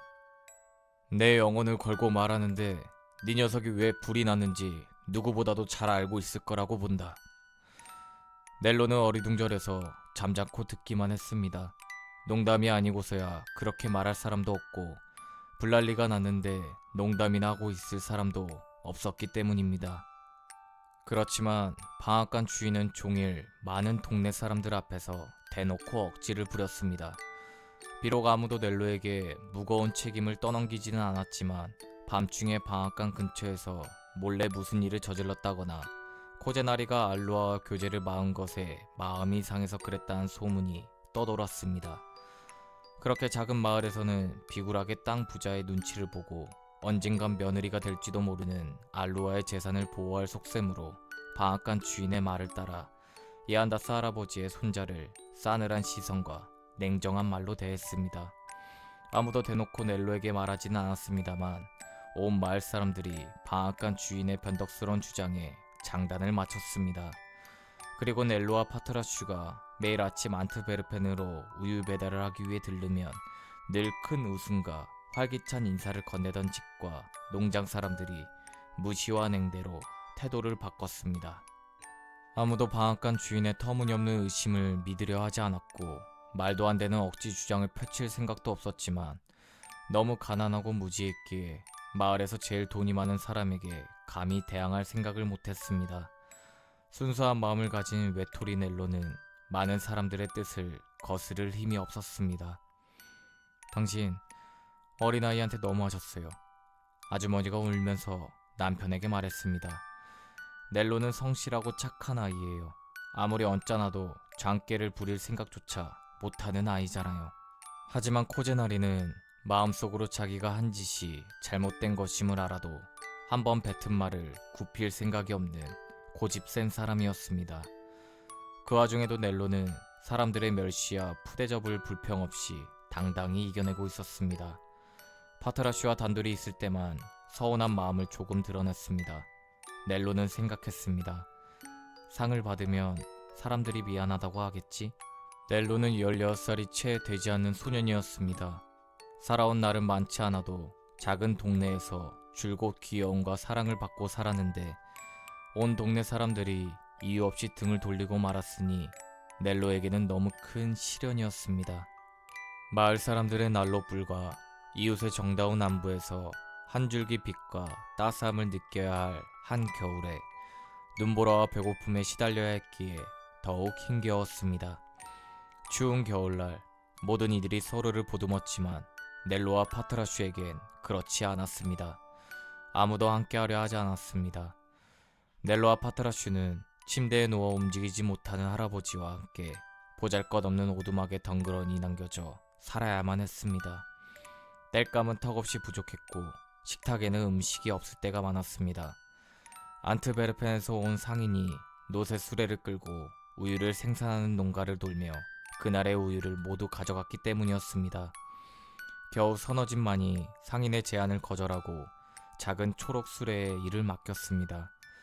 덕분에 파트라슈가 끌어야 한 짐은 아주 가벼웠지만 넬로의 호주머니에 들어온 돈은 동전 몇 푼밖에 없었습니다. 파트라슈는 눈에 익은 대문이 나타나면 모두 멈춰섰습니다. 이제는 굳게 닫힌 문을 열리기라도 바라는 듯 조용히 바라보았습니다.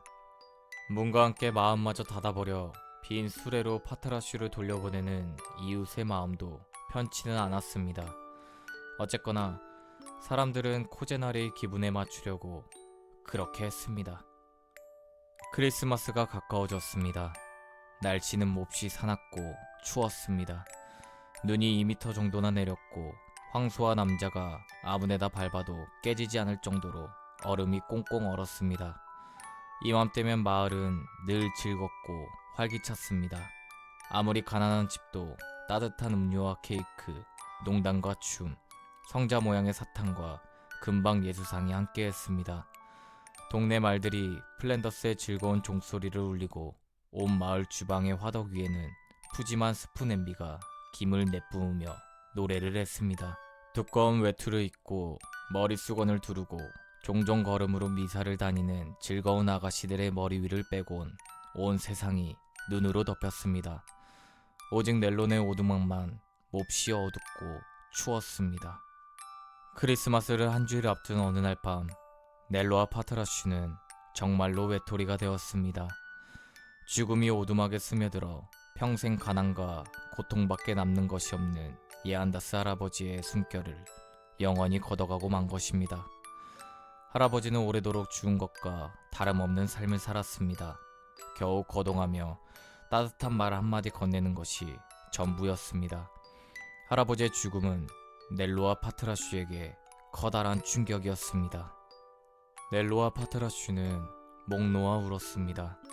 할아버지가 주무시는 동안 돌아가셨기 때문에 넬로와 파트라슈는 흐릿한 새벽이 되어서야 그 사실을 알게 되었습니다. 말할 수 없는 외로움과 쓸쓸함이 넬로와 파트라슈를 덮쳤습니다. 할아버지는 오랫동안 가난하고 힘없이 그저 누워 지내는 바람에 넬로와 파트라슈를 지키기 위해 손을 들 힘도 없었습니다. 하지만 할아버지는 넬로와 파트라슈를 너무 사랑했습니다. 우유 배달에서 돌아오면 언제나 미소로 반겼습니다. 새하얀 겨울날 작고 낡은 성당에 마련된 묘비도 없는 무덤으로 할아버지의 시신을 옮기는 동안 넬로와 파트라슈는 그 뒤를 따르며 하염없이 울었습니다. 세상에 외톨이로 남은 어린 넬로와 늙은 파트라슈만이 유일한 조문객이었습니다. 저희 마음도 가라앉았을 테니 저 불쌍한 아이를 안으로 들여도 될까? 난로 옆에서 담배를 피우고 있는 남편을 향해 눈을 반짝이며 방앗간 안주인은 생각했습니다. 코제나리도 아내의 생각을 알고 있었습니다. 하지만 그는 마음을 굳혔습니다. 초라한 장례 행렬이 지나는 동안에도 그는 문의 빗장을 풀지 않았습니다. 저 녀석은 거지야. 그는 혼잣말을 했습니다. 알로아 근처의 녀석이 올 일은 없을 거야. 아주머니는 두려워 한마디도 못했습니다. 무덤이 흙에 묻히고 넬로와 파트라슈가 떠나고 밤이 되어서야 그녀는 말린 꽃으로 만든 화환을 알로아의 손에 쥐어주었습니다. 그리고 눈이 치워진 비석도 없는 무덤에 가서 공손히 놓아드리라고 일렀습니다. 넬로와 파트라슈는 큰 슬픔에 빠져 집으로 돌아갔습니다.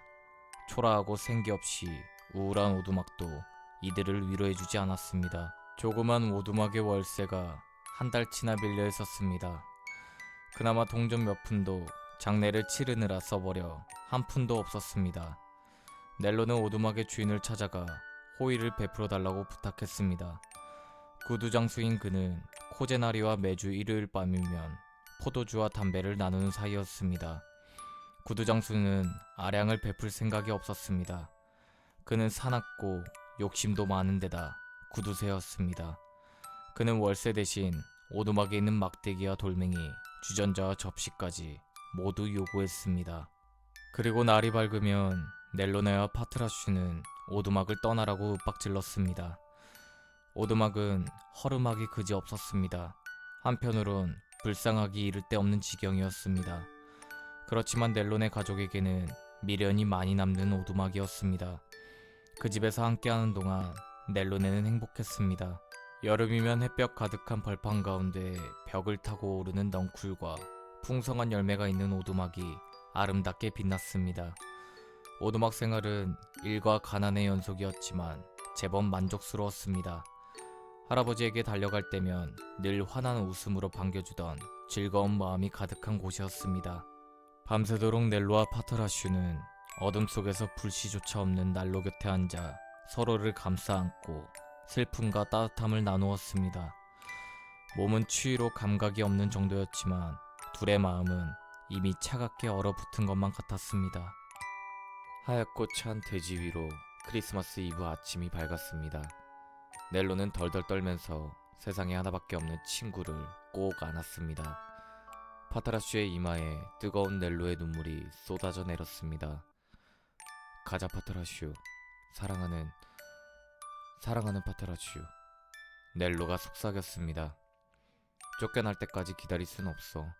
가자. 파트라슈는 넬로의 말을 따랐습니다.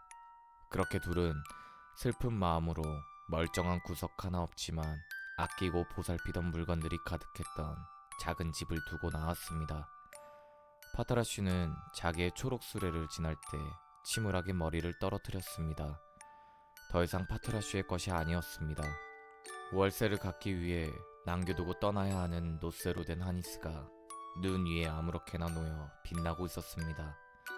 파트라슈는 떠나려니 너무 마음이 아파 그 자리에 누워 죽고 싶었지만 넬로가 살아있는 동안만이라도 포기하지 않고 양보하기로 마음먹었습니다. 둘은 늘 그랬듯이 안트베르펜으로 향하는 길로 접어들었습니다. 날이 밝았어도 새벽과 크게 다르지는 않았습니다. 대부분의 문은 여전히 닫힌 채 마을 사람 몇 문만 깨어 있었습니다. 넬로와 파트라슈가 지나가도 사람들은 신경 쓰지 않았습니다. 살아계실 때 할아버지가 도움을 많이 주었던 이웃집 문간에서 넬로는 머뭇거리며 안을 들여다보았습니다. 파트라슈에게 빵 조각 좀 나눠주실 수 있나요? 수줍게 넬로가 말했습니다. 나이도 많은데다 어제 아침부터 아무것도 먹지 못했어요. 그 집 여자는 얼른 문을 닫았습니다. 잘 들리지는 않았지만 올해 밀과 보리값이 비싸다는 말을 하는 것 같았습니다. 넬로와 파트라슈는 더 이상 부탁하지 않고 힘겨운 모습으로 다시 길을 떠났습니다. 힘겨운 길을 천천히 걸어 안트베르펜에 도착했을 때 10시를 알리는 종소리가 울렸습니다. 뭐라도 가진 게 있다면 팔아서 파트라슈에게 빵을 사줬을 텐데. 이렇게 넬로는 생각했지만 가진 거라고 몸을 걸친 옷과 나무씬 한 켤레가 고작이었습니다. 파트라슈는 이해하고 있으니 아무 걱정 말라는 듯 넬로의 손에 코를 비볐습니다. 넬로가 공들인 그림을 두고 왔던 관청에서 그림대회 우승자 발표가 정오에 있을 예정이었습니다. 서둘러 현관에 들어서자 거기에 많은 사람들이 있었습니다. 또래의 아이들과 좀 더 나이가 있는 청년들, 그리고 참가자들의 가족과 친구들로 붐볐습니다. 넬로는 파트라슈를 바짝 데리고 그 사람들 속으로 들어가자 두려움으로 가슴이 떨렸습니다. 도시의 거대한 구리종들이 정오를 알리는 커다란 종소리를 냈습니다. 관청의 안쪽 현관문이 열렸습니다. 발표가 궁금해 안달이 난 사람들이 우르르 몰려 들어갔습니다. 우승작으로 뽑힌 그림이 나무로 된 단상 위에 전시될 예정이었습니다. 넬로는 눈앞이 아득해지고 어지러웠습니다. 사지의 힘이 모두 빠졌습니다. 이윽고 정신을 차려 높이 걸린 그림을 보았습니다. 넬로의 그림이 아니었습니다. 점잖은 목소리가 천천히 우승자는 안트베르펜 시내에 사는 부두갈리인의 아들인 스테판 키슬링어임을 알렸습니다. 넬로가 정신을 차렸을 때 그는 아무도 없는 돌바닥 위에 누워 있었습니다. 파타라슈는 넬로의 정신이 들게 하려고 갖은 수를 동원해 애를 쓰고 있었습니다. 좀 떨어진 곳에서 안트베르펜의 아이들이 우승한 친구를 둘러싼 채 소리를 지르고 있었습니다. 그들은 환호하며 우승한 친구와 함께 그의 집으로 향했습니다. 넬로는 비틀거리는 걸음으로 파트라슈를 품에 안았습니다. 모두 끝났어. 사랑하는 파트라슈. 넬로가 조용히 말했습니다. 끝나고 말았어. 넬로는 음식을 먹지 못해 약해진 몸을 억지로 일으켜 다시 마을로 향했습니다. 파트라슈가 그 곁에서 머리를 떨어뜨리고 걸었습니다. 파트라슈의 다리도 배고픔과 슬픔으로 후들거렸습니다. 눈이 갑자기 쏟아지기 시작했습니다. 매서운 눈 폭풍이 북쪽에서 불어왔습니다. 벌판에서 죽는 것은 너무 처참한 일이었습니다. 넬로와 파트라슈는 낯익은 길로 접어들 때까지 오래도록 헤맸습니다. 마을에 가까워지자 내실을 알리는 종소리가 들렸습니다. 갑자기 파트라슈가 멈춰서서 눈 속에서 나는 냄새를 쫓았습니다. 파트라슈는 컴컴한 어둠 속에서 낑낑대며 눈을 파헤쳐 지갑 하나를 물어내 넬로에게 보였습니다. 마침 가까운 곳에 작은 예수상이 놓여 있었습니다. 거기 십자가 아래에 가물가물 등불이 타고 있었습니다. 넬로는 무심결에 지갑을 가지고 등불 아래로 갔습니다. 지갑에는 코제날의 이름이 새겨 있었고 지갑 안에는 2000프랑의 지폐가 들어 있었습니다. 넬로는 몽롱한 정신을 조금 가다듬었습니다. 넬로는 지갑을 옷 안에 넣고 파트라슈를 토닥이며 다시 걸었습니다. 파트라슈는 애원하듯 넬로의 얼굴을 바라보았습니다. 넬로는 곧장 방앗간 집으로 가 대문을 두드렸습니다. 방앗간 집 안주인이 흐느끼며 문을 열었습니다. 곁에는 알로아가 엄마의 치맛자락에 꼭 붙어 있었습니다. 너로구나 불쌍한 넬로. 아주머니는 눈물을 흘리며 상냥하게 말했습니다. 나리가 보기 전에 가는 게 좋겠구나 넬로야. 오늘 밤 우리 집에 안 좋은 일이 생겼단다. 나리가 말을 타고 집에 오다가 잃어버린 돈을 찾으러 나갔지만 눈이 이렇게 쏟아지니 찾을 수가 없을 거야. 그 돈이 없으면 우리가 망한다는 걸 신께서는 알고 계시겠지. 우리가 너에게 한 짓을 보시고 천벌을 내리신 거야. 넬로는 지갑을 아주머니에게 건넸습니다. 그리고 파트라슈를 집 안으로 불렀습니다. 파트라슈가 그 돈을 찾았어요. 넬로는 빠르게 말했습니다. 코제나리에게 이렇게 전해주세요. 파트라슈가 너무 나이가 많아 집과 음식이 필요하다고요. 그것까지 거절하시지는 않겠죠? 그리고 파트라슈가 절 따라오지 않게 붙잡아주세요. 부디 잘 돌봐주세요. 아주머니와 파트라슈가 그 말의 뜻을 알아채기도 전에 넬로는 몸을 숙여 파트라슈에게 키스를 했습니다. 그리고 서둘러 문을 닫고 깊어지는 밤의 어둠 속으로 사라져버렸습니다. 아주머니와 알로아는 기쁘고 놀라서 할 말을 잃은 채 서 있었습니다. 파트라슈는 화가 나 쇠를 두르고 빗장을 친 참나무 문을 향해 괴로운 몸부림을 쳤습니다. 아주머니와 알로아는 문을 열고 내보낼 엄두조차 내지 못한 채 그저 파트라슈를 달래려 했습니다.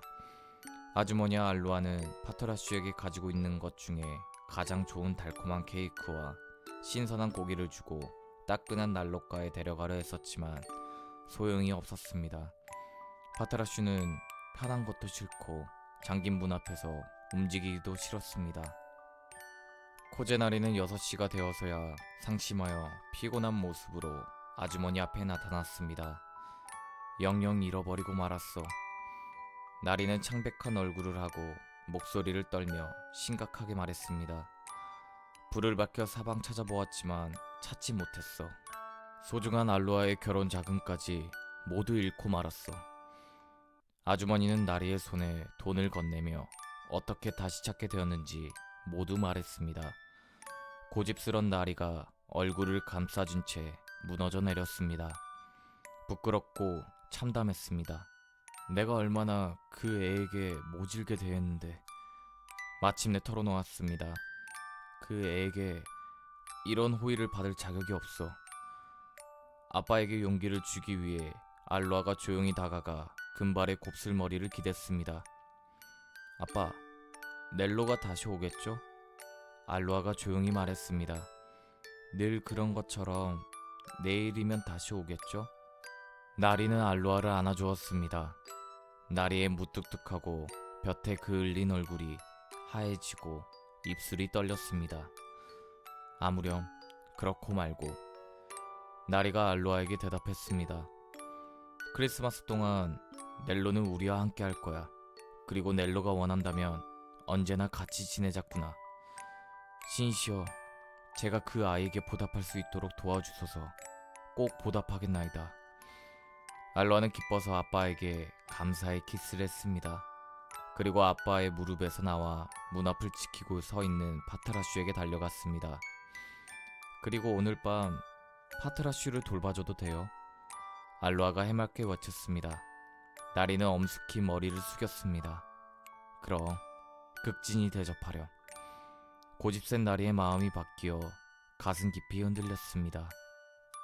크리스마스 이브날 방앗간 집은 참나무 장작과 석탄, 크림과 꿀, 고기와 빵으로 가득했습니다. 천장에는 상록수 화환이 매달려 있고 커다란 호랑가시나무 장식엔 예수상과 뻐꾸기 시계가 걸려 있었습니다. 알로아를 위한 작은 종이 등불과 알록달록한 장난감들, 반짝이는 그림이 그려진 사탕도 있었습니다. 온통 밝고 따뜻하고 풍요로웠습니다. 알로아는 파트라슈를 귀한 손님으로 대접하고 싶어 애를 썼습니다. 하지만 파트라슈는 그런 따스함에 몸을 맡기고 기쁨을 함께 나누고 싶지 않았습니다. 파트라슈는 굶주린 탓에 몹시 추웠지만 넬로 없이 편안히 음식을 먹으며 방앗간 식구들과 함께 즐기고 싶지는 않았습니다. 파트라슈는 온갖 유혹을 참고 견디며 굳게 닫힌 문에 기대 앉아 도망칠 기회만 엿보고 있었습니다. 넬로를 기다리고 있구나. 코제나리가 말했습니다. 훌륭한 개로구나. 날이 밝아지자마자 먼저 넬로네 오두막에 가봐야겠다.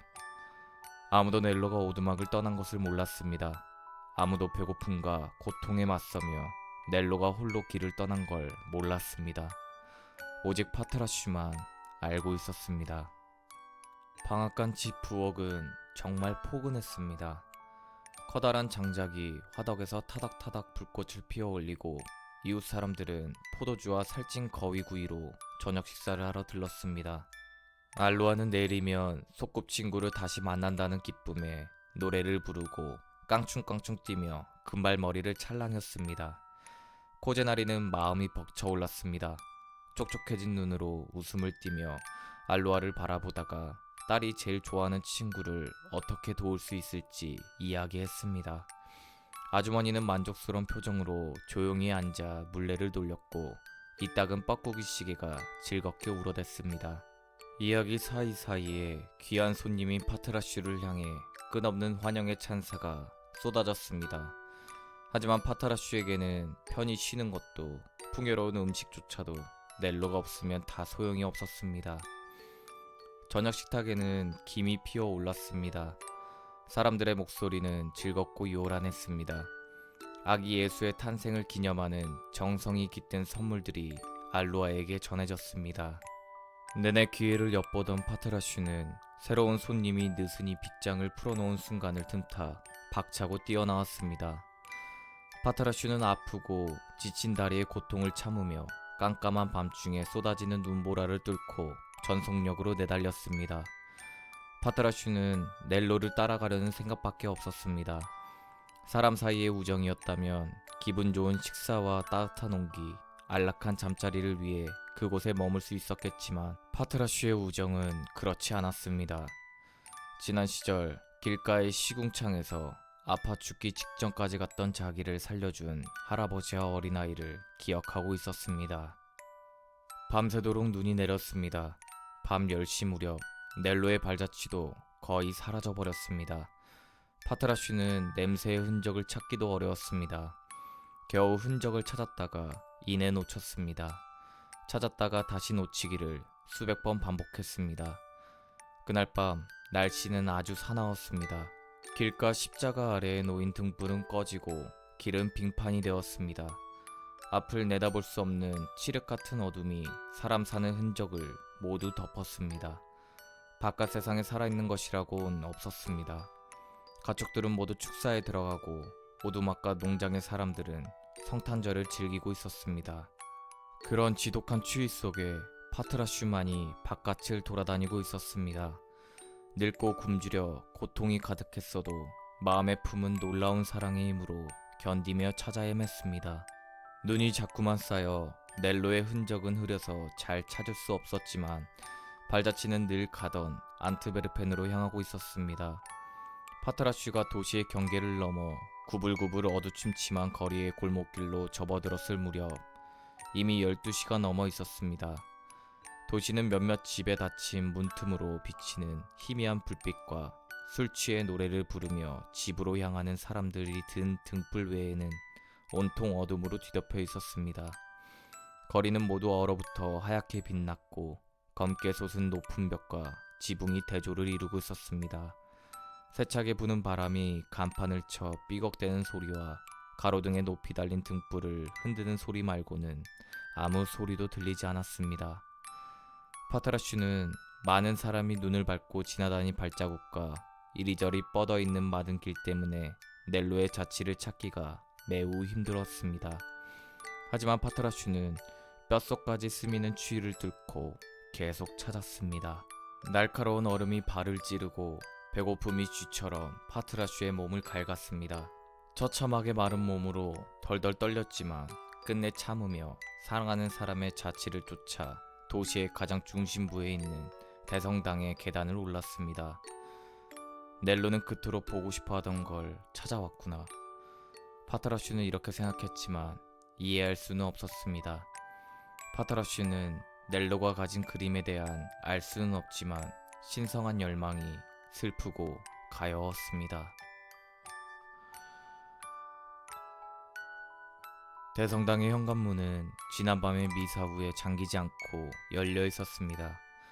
성당 관리인이 집에 일찍 돌아가 만찬을 즐기고 싶었거나 일찍 자려고 그랬을까? 아니면 너무 졸려 문을 잠갔는지 확인을 안 했는지는 모르지만 어쨌든 그가 그냥 가버린 바람에 문 하나를 잠그지 않았던 것입니다. 덕분에 파트라슈는 건물 안으로 들어가 검은 돌로 된 현관바닥에 흰 발자국을 남길 수 있었습니다. 하얀 서리가 내린 것 같이 길게 이어진 흐릿한 자취를 찾아 숨막히는 침묵과 둥근 천장이 달린 넓은 공간을 지났습니다. 성단소로 곡장 향하는 문과 돌바닥을 따라 들어갔습니다. 거기에 넬로가 있었습니다. 파트라슈는 조용히 다가가 넬로의 얼굴을 핥았습니다. 설마 내가 은혜를 잊고 널 저버릴 거라 생각한 거니? 내가 걔라서? 파트라슈는 말없는 행동으로 말했습니다. 넬로는 조용히 흐느끼며 몸을 일으켜 파트라슈를 안았습니다. 여기에 누워 같이 죽자. 넬로가 나직이 말했습니다. 사람들에겐 우리가 필요 없어.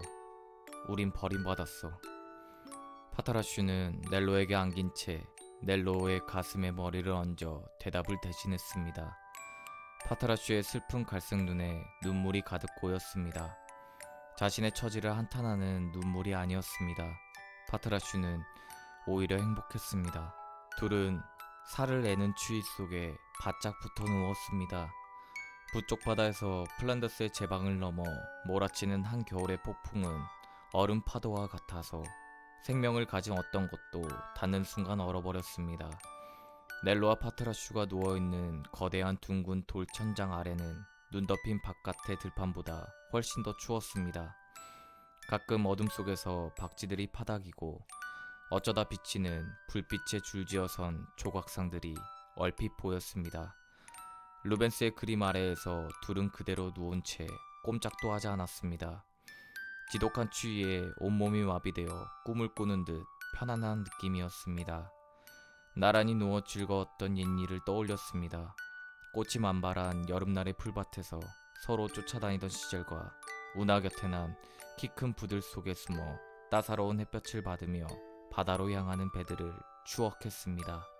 갑자기 어둠을 뚫고 환한 빛이 성당의 통로를 밝게 비췄습니다. 달빛이었습니다. 눈이 그치자 구름을 뚫고 높은 하늘의 달빛이 얼굴을 내밀었습니다. 눈에 반사된 달빛은 동트는 새벽만큼이나 밝았습니다. 달빛은 넬로가 성당에 들어올 때 걷어버린 장막 뒤에 있던 그림 두 점이로 가득 비쳤습니다. 십자가의 오르심과 십자가의 내리심이 모습을 드러낸 것입니다. 넬로는 일어서 그림을 향해 두 손을 뻗었습니다. 창백한 넬로의 얼굴에 북받쳐 오르는 기쁨의 눈물이 반짝였습니다. 드디어 그림을 보게 되었어. 넬로가 울먹이며 소리를 질렀습니다. 하느님, 이제 됐어요. 넬로는 몸에 힘이 빠져 무릎을 꿇고 주저앉고 말았습니다. 여전히 넬로의 눈망울은 그토록 보기 열망하던 거장의 걸작을 향하고 있었습니다. 비록 잠깐 동안이었지만 그렇게 오랜 세월 동안 넬로를 외면하던 거룩한 그림을 달빛이 비춰준 것입니다. 그 빛은 하늘의 힘으로부터 나온 것처럼 맑고 부드럽고 강렬했습니다. 그러나 이내 빛이 사라졌습니다. 또다시 그림 속의 예수님의 얼굴이 짙은 어둠이 드리웠습니다. 넬로는 두 팔로 파트라슈를 끌어안았습니다. 우린 그곳에서 그분의 얼굴을 보게 될 거야. 넬로가 조용히 속삭였습니다. 그분은 우릴 버리시지 않을 거야. 그럴 거야. 다음날 안트베르펜의 사람들은 대성당의 성당소 곁에서 넬로와 파트라슈를 발견했습니다. 둘 다 죽은 채였습니다. 간밤에 매서운 추위가 어린 넬로와 나이 많은 파트라슈의 생명조차 얼려버린 것이었습니다. 크리스마스 아침이 밝자 사제들이 성당에 들어와 차가운 돌바닥 위에 나란히 누워있는 넬로와 파트라슈를 보았습니다. 루벤스의 위대한 걸작은 장막이 벗겨진 채였습니다. 맑은 아침 햇살이 그림 속 예수님의 면류관을 비추고 있었습니다. 시간이 좀 지나서 무뚝뚝하게 생긴 나이든 남자가 찾아와 여자처럼 흐느꼈습니다. 제가 저 아이에게 못할 짓을 했습니다. 그가 털어놓았습니다. 이제야 보답을 하려고 했는데 정말로 제 재산의 반을 주고 싶었습니다. 그러면 아들처럼 지냈을 텐데. 시간이 좀 더 흐르자 마음가짐과 쓴쓰미가 너르고 세계의 이름을 떨친 화가 한 사람이 찾아왔습니다. 어제 우수상을 받아 마땅했던 아이를 찾고 있습니다. 화가는 사람들에게 말했습니다. 그 아이는 보기 드문 가능성과 천재성을 지녔습니다. 석양 속에서 쓰러진 나무에 앉은 늙은 나무꾼을 그린 게 전부였지만 장래에는 크게 될 소질이 보였습니다. 저는 그 아이를 찾아 데려가서 미술을 가르치고 싶습니다. 그리고 금발의 곱슬머리를 한 어린 소녀가 아버지의 팔에 매달려 슬피 울며 외쳤습니다. 넬로야, 돌아와. 우리가 모두 준비해 놓았단 말이야. 아기 예수님 손에 가득 선물을 쌓아 놓았고 피리 부는 할아버지가 우릴 위해 연주도 할 거야. 그리고 엄마는 네가 우리 집 난로 곁에서 호두를 구워 먹으며 크리스마스뿐만 아니라 주연절까지 함께 있어도 된다고 했단 말이야. 파트라슈도 정말 기뻐할 거야. 넬로야, 제발 일어나. 돌아와. 하지만 창백한 넬로의 얼굴은 미소를 머금고 높이 걸린 위대한 루벤스의 걸작을 향하고 있었습니다. 그리고 모두에게 말하는 듯 했습니다. 너무 늦었어요. 아름답고 맑은 종소리가 얼어붙은 세상에 울려 퍼지고 햇살이 눈 덮인 대지 위에서 빛났습니다. 사람들은 모두 기쁘고 즐거웠습니다. 넬로와 파트라슈는 더 이상 그들의 온정을 바라지 않게 되었습니다. 이 도시는 넬로와 파트라슈가 바라던 모든 것을 저절로 다 이루도록 내버려 두었습니다. 넬로와 파트라슈에게는 더 오래 사는 것보다 죽음이 오히려 축복이었습니다. 죽음은 보상을 바라지 않는 사랑과 조건 없는 믿음을 간절히 원하기만 하는 세상에서 충직한 사랑 하나와 순수한 믿음 하나를 데려갔습니다. 살아있는 동안 함께했던 넬로와 파트라슈는 죽어서도 헤어지지 않았습니다. 사람들이 그들을 발견하고 떼어내려 했지만 넬로의 팔이 파트라슈를 너무 꼭 부둥켜 안고 있어서 떼어내기 힘들었습니다. 넬로와 파트라슈가 살던 마을 사람들은 부끄러워하며 잘못을 뉘우쳤습니다. 마을 사람들은 용서를 구하며 정성껏 무덤을 만들었습니다. 넬로와 파트라슈를 한 무덤에 나란히 뉘어 영원히 함께 할 수 있도록 해주었습니다.